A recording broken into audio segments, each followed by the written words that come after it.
Buenas, ¿cómo están? Bien, espero que bien. Hoy tenemos otra clase, vamos a dar dos clases en el día de hoy. La segunda clase va a ser sobre contaminantes. Van a estar más o menos relacionadas con todas las clases que venimos hablando últimamente, ¿sí?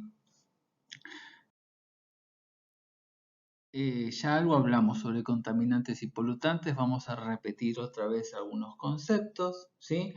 Los contaminantes son agentes físicos, químicos o biológicos que se encuentran en el ambiente, ¿sí? Pueden estar en el agua, en el aire, en el suelo, en la biota, en concentraciones superiores a las que consideramos normales para ese determinado agente y en ese determinado ambiente, ¿sí? Si tal compuesto no existe normalmente en ese ambiente, cualquier nivel ya se considera contaminante. Un contaminante es potencialmente capaz de alterar, modificar o interferir en forma negativa con los componentes de ese ambiente, ¿sí?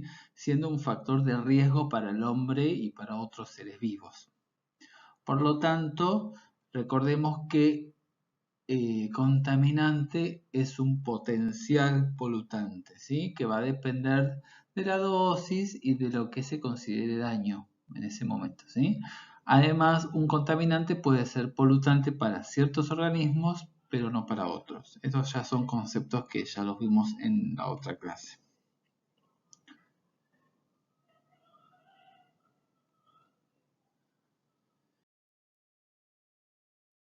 ¿Cómo se originan estos contaminantes? Los contaminantes se pueden originar a partir de la actividad humana o a partir de procesos naturales, como por ejemplo la acumulación de metales por disolución de las rocas, entrada de agua salada a cursos de agua dulce, etc.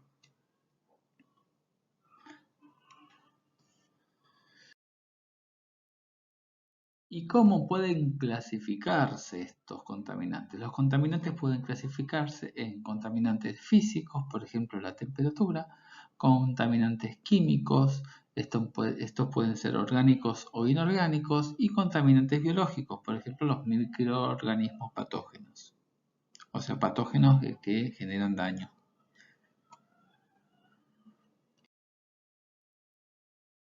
¿Y a qué llamamos xenobióticos? Xenobióticos es un término que se aplica a compuestos cuya estructura química son poco frecuentes o inexistentes en la naturaleza debido a que son compuestos sintetizados por el ser humano en el laboratorio, ¿sí? La mayoría aparecieron en el ambiente durante los últimos años. Un xenobiótico es un compuesto extraño al organismo, no forma parte de la composición natural del organismo, ¿sí? Un ejemplo de xenobiótico, por ejemplo, son los bifenilos policlorados, el DDT, etcétera, ¿sí?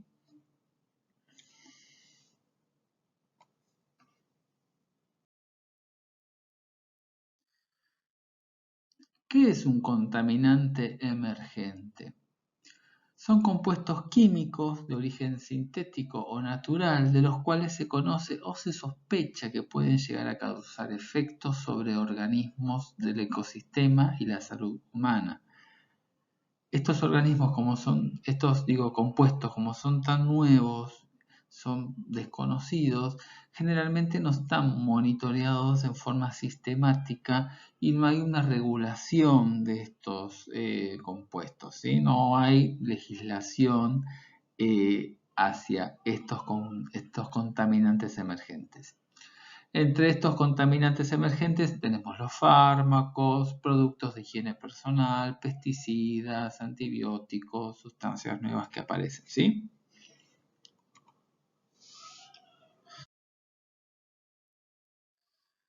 Muchos de estos contaminantes emergentes se liberan de forma continua al ambiente y en pequeñas cantidades, en los ríos, en los cursos de agua de todo el mundo y pueden causar toxicidad crónica, disrupción endocrina sobre humanos y la vida silvestre y causar desarrollo de resistencia en los microorganismos.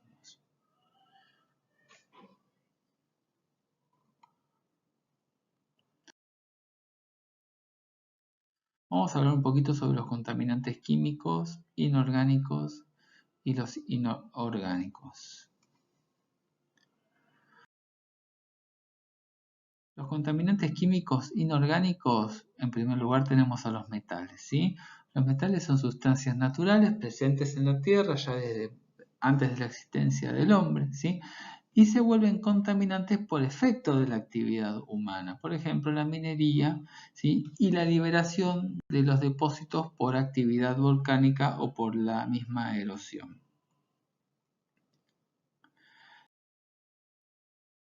La actividad humana entonces es responsable de la mayor parte del movimiento de todos estos metales que ya estaban en el ambiente, ¿sí? Pero de alguna forma se liberan y circulan, ¿sí? Acá tenemos el cadmio, el plomo, el zinc, el mercurio. Estos metales no son biodegradables, no pueden ser degradados y tampoco pueden ser transformados en compuestos menos tóxicos.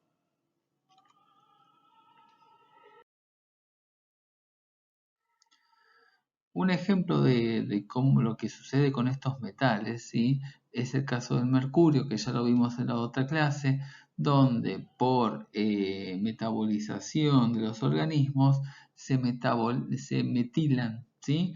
Por ejemplo, con los microorganismos, aumentando así su liposolubilidad y volviéndose aún más biodisponibles, ¿sí? O sea, estos tienen una biotransformación. Ese es el ejemplo del mercurio a metilmercurio, que es el otro componente que tenemos al lado, ¿sí?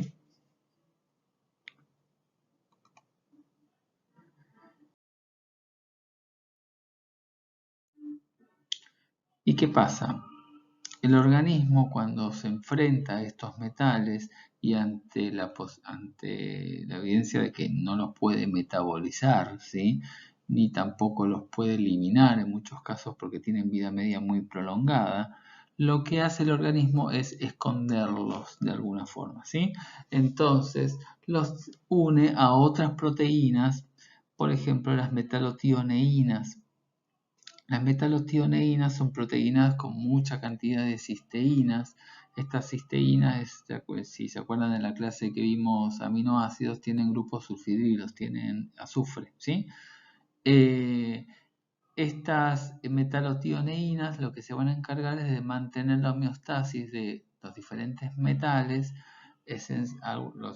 o sea, están diseñadas para los metales esenciales, no están diseñadas para los metales no esenciales o tóxicos, pero de alguna forma se van a ocupar de estos metales tóxicos también, como el cadmio, como el mercurio, así se van a unir a estos metales. Pero su función original en el organismo va a ser mantener la homeostasis de los metales esenciales, ¿sí? Del zinc o del cobre, ¿sí? Principalmente, que son metales esenciales, forman parte de lo que son oligoelementos esenciales del cuerpo. Entonces van a terminar siendo proteínas con mucha cantidad de metales. Estas metalotioneínas, no sé si se acuerdan de la clase que hablamos de proteínas, que las proteínas generalmente tenían estructuras, ¿sí? Que se iban plegando entre sí, interactuando los aminoácidos entre sí para formar una estructura terciaria, ¿sí? Estas metalotioneínas van a adquirir esta estructura terciaria gracias a la unión con los metales, ¿sí? Y según cómo se vayan adaptando los diferentes metales, según cómo se unan a los diferentes metales, según la disponibilidad de los mismos, van a ir adquiriendo, ¿sí? Diferentes tipos de estructuras terciarias. Al mismo tiempo que adquieren esta estructura y el organismo trata de ocultar, ¿sí? No es que las eliminan a los metales, no es que se terminan eliminando, sino que en realidad terminan depositándose en el organismo, pero tratando de hacer el menor daño posible, digamos, ¿sí?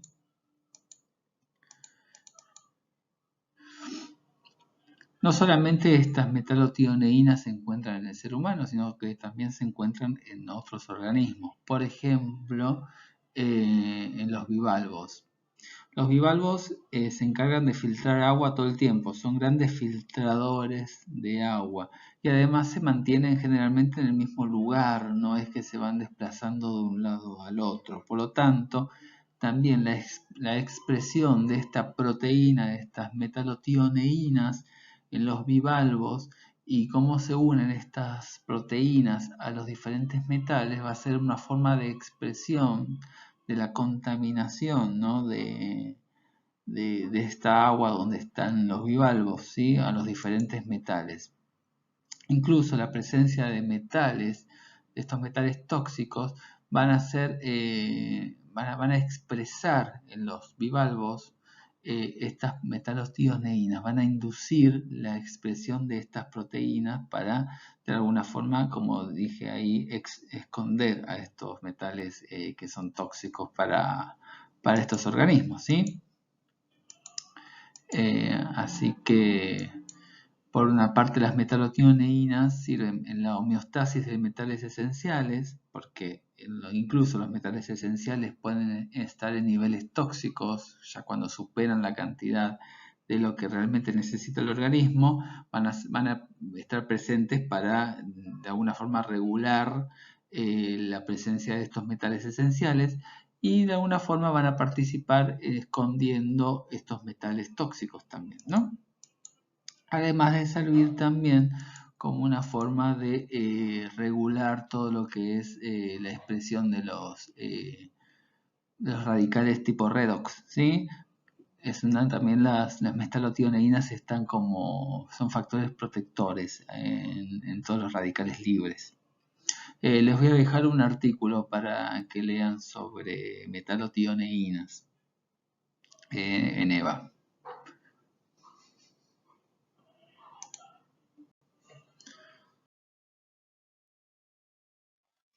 Como les dije recién, existen metales esenciales que forman parte de los oligoelementos, ¿sí? Los organismos vivos necesitamos estos metales.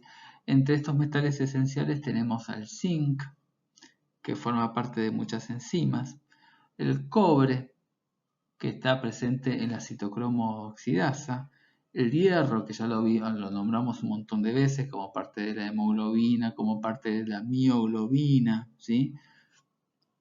Obviamente todos estos elementos, por más esenciales que sean, si están en exceso, también son tóxicos, ¿sí?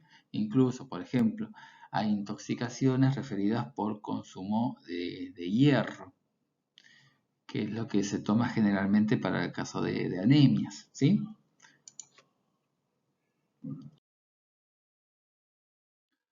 Y también tenemos metales que no son esenciales, que son los metales tóxicos. Acá tenemos el cadmio, el plomo, el mercurio.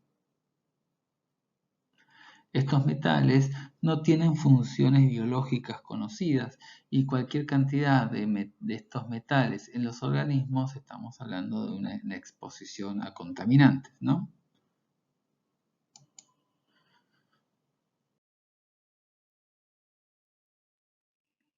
Otros contaminantes químicos inorgánicos son los aniones. Acá tenemos los nitratos y los fosfatos. No son particularmente tóxicos, pero causan problemas ambientales porque son usados en grandes cantidades, ¿sí? Estas sustancias causan eutrofización. ¿Qué es una eutrofización? Eutrofización es una forma de contaminación del agua potable, ¿sí? Es un proceso de contaminación, uno de los más importantes de las aguas de los lagos, de los ríos, de los embalses. Este proceso está provocado por exceso de nutrientes en el agua, principalmente nitrógeno y fósforo. Estos contaminantes están relacionados con la actividad humana, por ejemplo, la agricultura, porque se utilizan en forma de fertilizantes al nitrógeno para abonar los cultivos. Estos de alguna forma llegan hasta los ríos y aguas subterráneas. Por ejemplo, también en la ganadería, donde los excrementos de los animales también son ricos en esta sustancia, principalmente en nitrógeno. ¿Sí? Si todos los excrementos no se gestionan de correcta manera, pueden terminar contaminando las aguas. Los residuos urbanos también, principalmente los detergentes, pueden llegar a tener fosfatos. La actividad industrial también puede vertir productos nitrogenados o con fósforo, entre otras sustancias, ¿no? Obviamente. Contaminación atmosférica por emisiones de los óxidos de nitrógeno, que vamos a hablar un poquito en un rato también. El azufre también reacciona en la atmósfera, produce lluvia ácida y también terminan en las masas de agua. Todo lo que sea actividad forestal, los residuos forestales también pueden dejar en el agua todo lo que sea nitrógeno, ¿sí? Entonces, las consecuencias de la aparición de este nitrógeno y de fósforo en el agua, ¿sí? Hace que las plantas y otros organismos empiecen a crecer en abundancia, ¿sí? Este crecimiento en abundancia descontrolado de los organismos, lo que van a generar es el consumo del oxígeno disuelto en las aguas. Y van a aportar además más materia orgánica, lo que es el fango, en abundancia. Esto va a generar aguas turbias con olor a podrido, ¿sí? A podredumbre. Y todo este olor nauseabundo va a generar, entre otras cosas, pérdidas económicas relacionadas con el turismo, ¿sí? El área pierde valor y además problemas en todos los otros organismos que pueden estar viviendo en el agua, ¿sí? Que necesiten el oxígeno, que necesiten de alguna forma que llegue la luz a los estratos inferiores del agua, ¿sí? Si se llenan de todas estas algas, van a disminuir también la cantidad de luz, además del oxígeno, ¿sí? Más todo lo que son los problemas sanitarios, ¿no? Obviamente también va a alterar lo que es la producción piscícola, o sea, relacionado con los peces.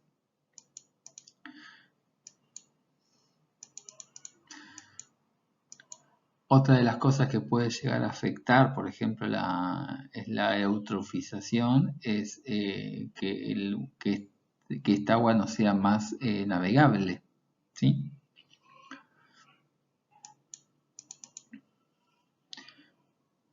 Muy bien. Y además, bueno, lo que hablamos en otras clases en relación con los nitratos y el consumo, generalmente, recuerden, en los niños menores de 6 meses, ¿sí? Los nitratos pueden generar metahemoglobinemia, ¿sí?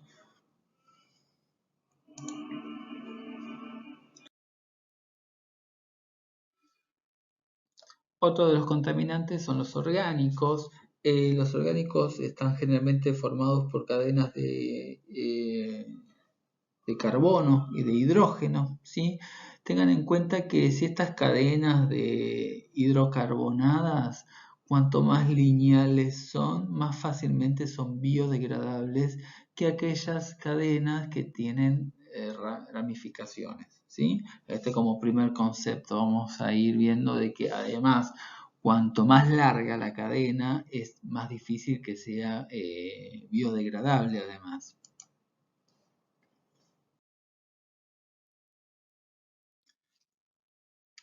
Esto es lo que estaba diciendo recién, ¿sí? Si los compuestos tienen mucha cantidad de átomos de carbono, son más complicados para biodegradar, ¿sí? Y tienen mayor potencialidad para lo que es bioacumulación.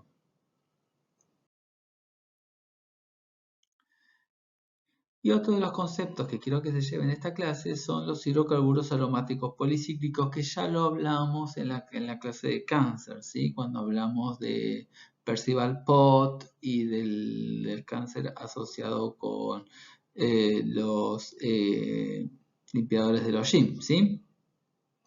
Estos hidrocarburos aromáticos policíclicos son generados naturalmente por la combustión de materia orgánica ya desde la aparición de las plantas superiores, ¿sí? Por los incendios, por ejemplo, en este caso de lavas volcánicas. Pero,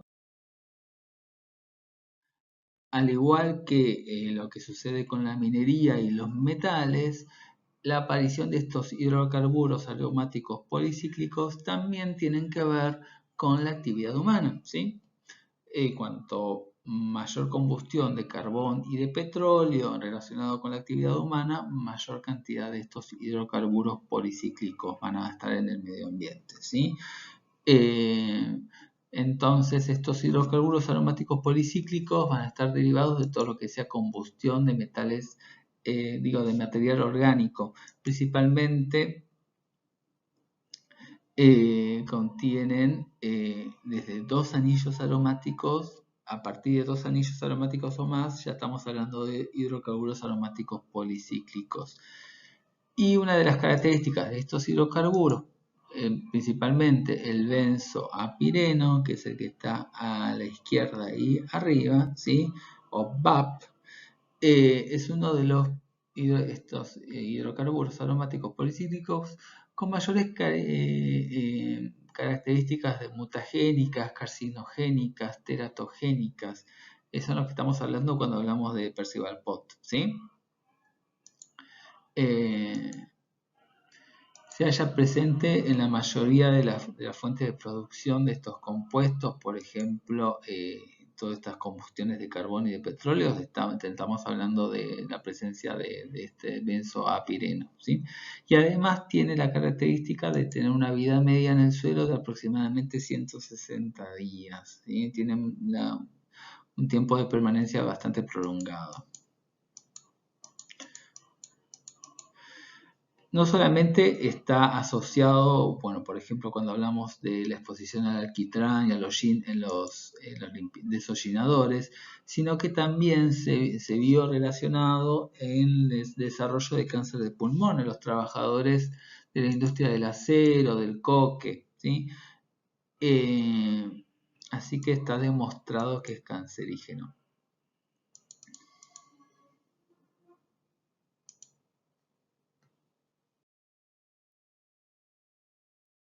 ¿Cuáles son las fuentes de contaminación y los contaminantes?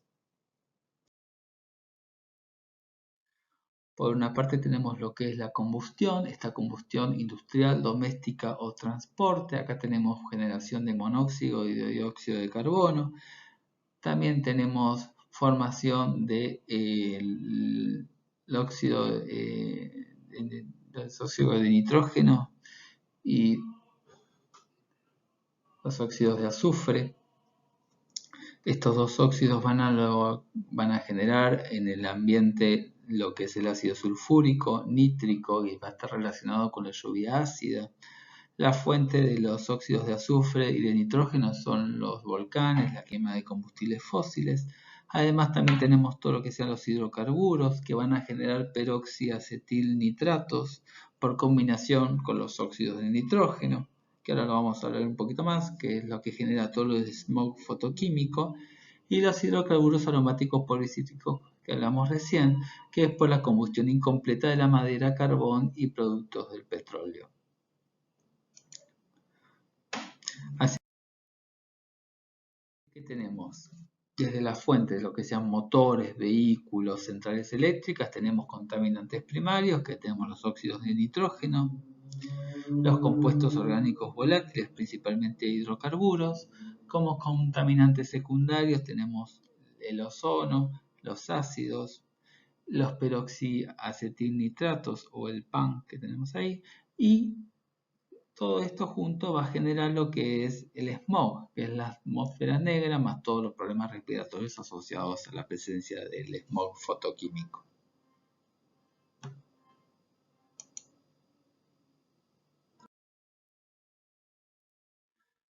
Otra fuente de contaminación son las fuentes industriales. Acá tenemos todos los que sean los efluentes con sus compuestos orgánicos, metales pesados, por ejemplo el cromo, etc. Más el uso de productos industriales. Acá tenemos los difenilos policlorados, en el uso de lubricantes, plastificantes, transformadores. Estas sustancias son muy liposolubles, tienen lenta degradación, tienden a bioacumularse. Por ejemplo, están los transformadores con PCB.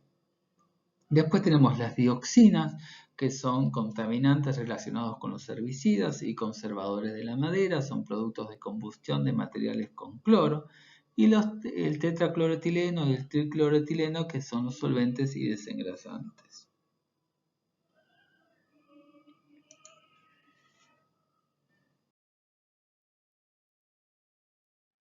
Otros contaminantes son usos de productos químicos en la agricultura y biocidas. Acá tenemos los órganos clorados, los órganos fosforados y los carbamatos,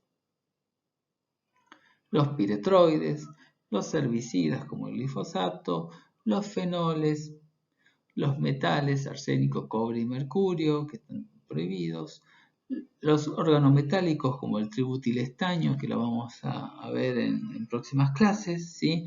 Por ahora sepan de que el tributilestaño se empleó como pintura anti-incrustante de los moluscos para los cascos de los barcos, ¿sí? O sea, se empleaba para pintar los cascos para que los moluscos no se peguen a los cascos. Y los nutrientes que dijimos recién, el nitrógeno y el fósforo, sí, que se encuentran relacionados con la eutrofización.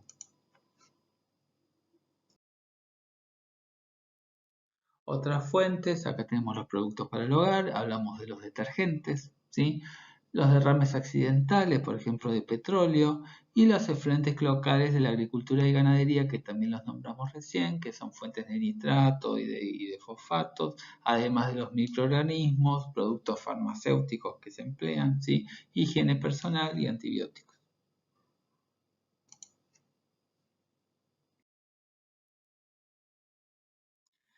Las fuentes pueden ser de dos tipos, ¿sí? Pueden ser puntuales, por ejemplo, la descarga de un efluente, ¿sí? Es una fuente puntual, o pueden ser difusas, en el caso, por ejemplo, de un escurrimiento de un cultivo, ¿sí? Que es, acá tenemos arrastre de diferentes sustancias y tóxicos que pueden terminar, ¿sí? En una corriente de agua.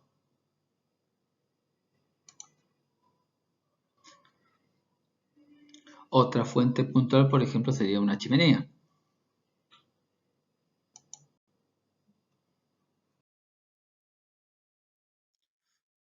¿Cuál es el destino de los contaminantes en el ambiente?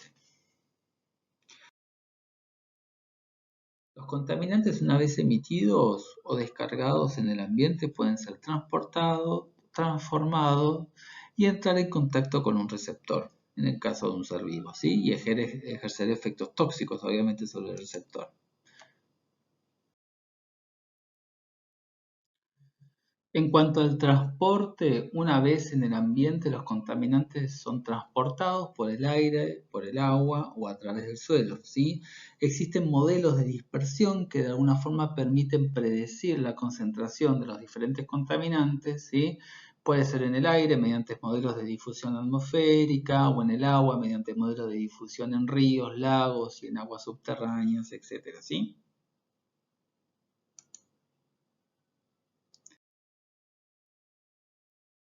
En cuanto a la transformación, ¿sí? Tenemos las reacciones y procesos en el ambiente que dan lugar a nuevos compuestos. Estos pueden ser reacciones fotoquímicas, cuando hablamos del smog fotoquímico, o la reducción del mercurio elemental al ion mercurio, o reacciones de oxidación, cuando hablamos de la formación de la lluvia ácida, cuando hablamos de hidrólisis, por ejemplo, en pesticidas organofosforados, que hablamos de hidrólisis, o biodegradación y biotransformación, que eso es lo que me interesa hablar ahora, ¿sí?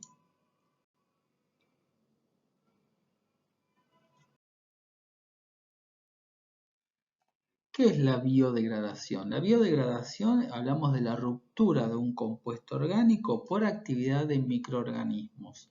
Acá estamos hablando de una biodegradación que puede ser completa o mineralización, que es una oxidación con formación de dióxido de carbono y de agua y un crecimiento y reproducción de estos microorganismos. Y por otra parte tenemos la biotransformación, en donde el compuesto se va a degradar en forma parcial y se va a alterar la estructura química del compuesto original.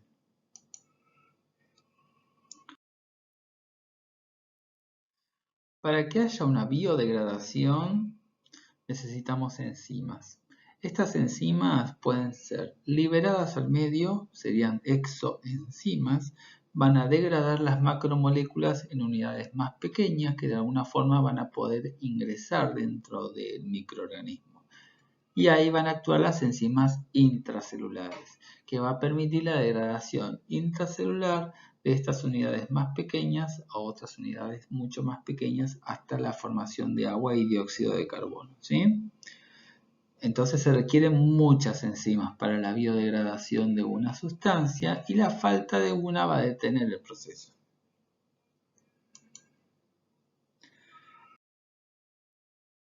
Entonces, cuando hay biodegradación completa o mineralización aeróbica, tenemos al microorganismo, la fuente de carbono, fuente de nitrógeno, oxígeno, otros nutrientes esenciales, y lo que se va a generar es una masa nueva de células, dióxido de carbono y agua, así que se va a reproducir este microorganismo, para hablar de una biodegradación.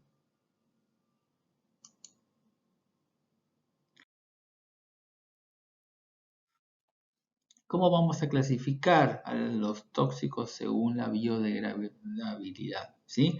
En biodegradables y se degradan rápidamente. Por ejemplo, en un ensayo se obtiene una duración aproximadamente de 28 días y se degrada un 70% de esta sustancia.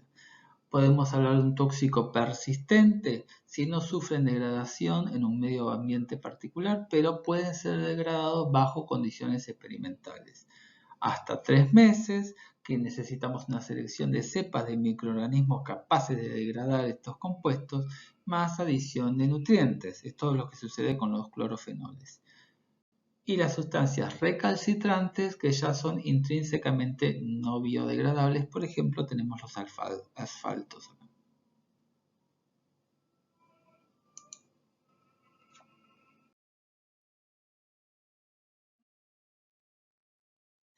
Entonces, dijimos que las enzimas necesitábamos de ellas para la biodegradación, que la falta de una detiene el proceso. Entonces, estas enzimas van a actuar sobre estructuras, pero no van a reconocer si esta estructura es muy diferente al compuesto natural. Recordemos que estas enzimas están diseñadas para ciertas reacciones que originalmente en el cuerpo, ¿sí? Para sustancias propias del cuerpo o del organismo que estamos acá pensando, ¿sí? Van a reconocer estructuras similares a esas otras estructuras que originalmente tenían destinadas estas enzimas, ¿sí? Si no existe una enzima apropiada para esta sustancia va a estar destinada a ser persistente, ¿sí? Y es una de las causas de persistencia de los diferentes contaminantes, que no exista enzima que sirva para biodegradarla.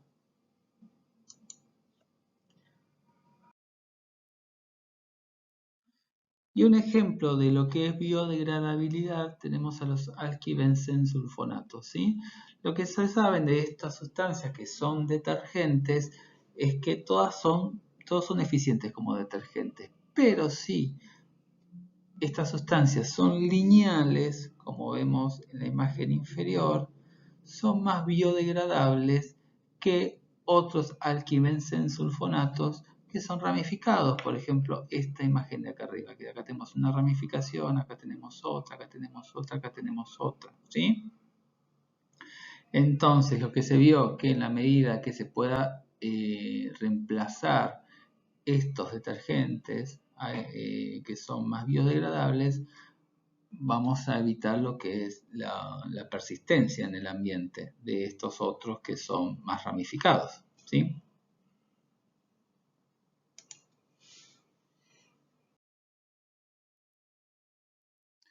Algo parecido también pasa con los hidrocarburos. Lo que se ve es que en el proceso de biodegradación de los hidrocarburos se produce mediante la oxidación de estos compuestos. Entonces, para que se produzca una buena biodegradación necesitamos oxígeno. Oxidación, necesitamos oxígeno. Si el petróleo se hunde y va a parar a sedimentos profundos que no hay oxígeno, la descomposición de este petróleo va a ser lenta, ¿sí? Va a tardar mucho tiempo.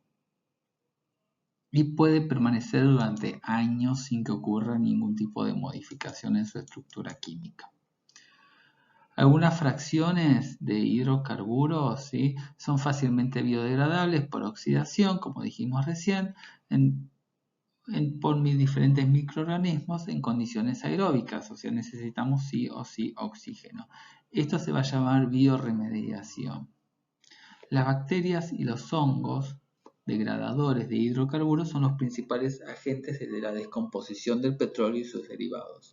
Acá tenemos pseudomonas, corinebacterias, micobacterias, hongos y algunas levaduras.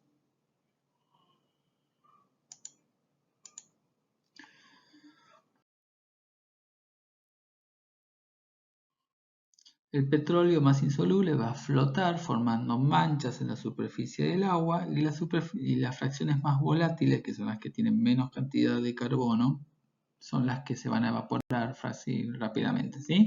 Y van a quedar las fracciones aromáticas y las alifáticas de cadenas largas.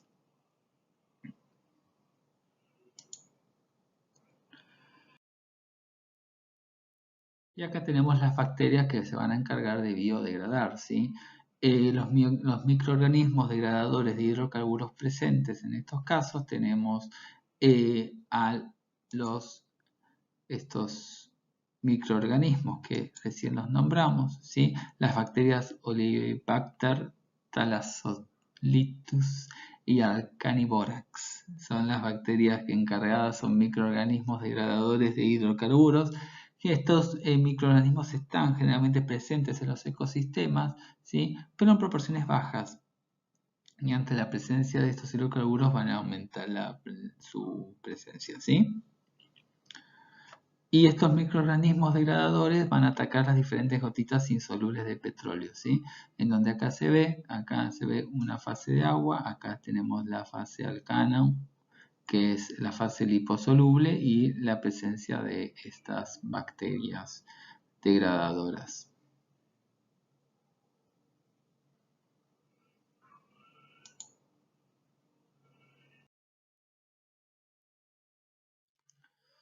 En cuanto a la bioremediación, es la acción de estos microorganismos, va a llevar a la degradación del petróleo y a la dispersión de las diferentes gotitas de petróleo.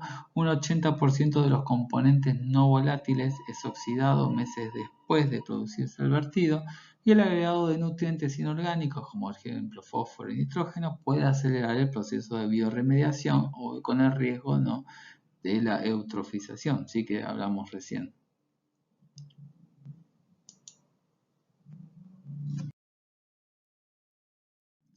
Determinadas fracciones, como los hidrocarburos de cadenas laterales, los ramificados que dijimos recién, que son los más difíciles de biodegradar, y los policíclicos son los que van a permanecer más tiempo en el ambiente, ¿sí?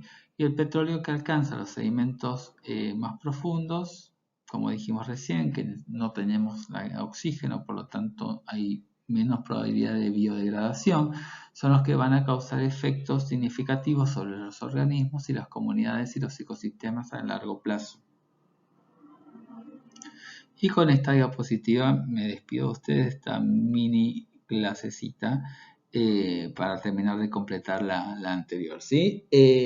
Nos vemos la semana que viene. Les dejo un paper sobre metalotioneínas, ¿sí?, en moluscos, y otro paper más sobre los hidrocarburos policíclicos, ¿sí?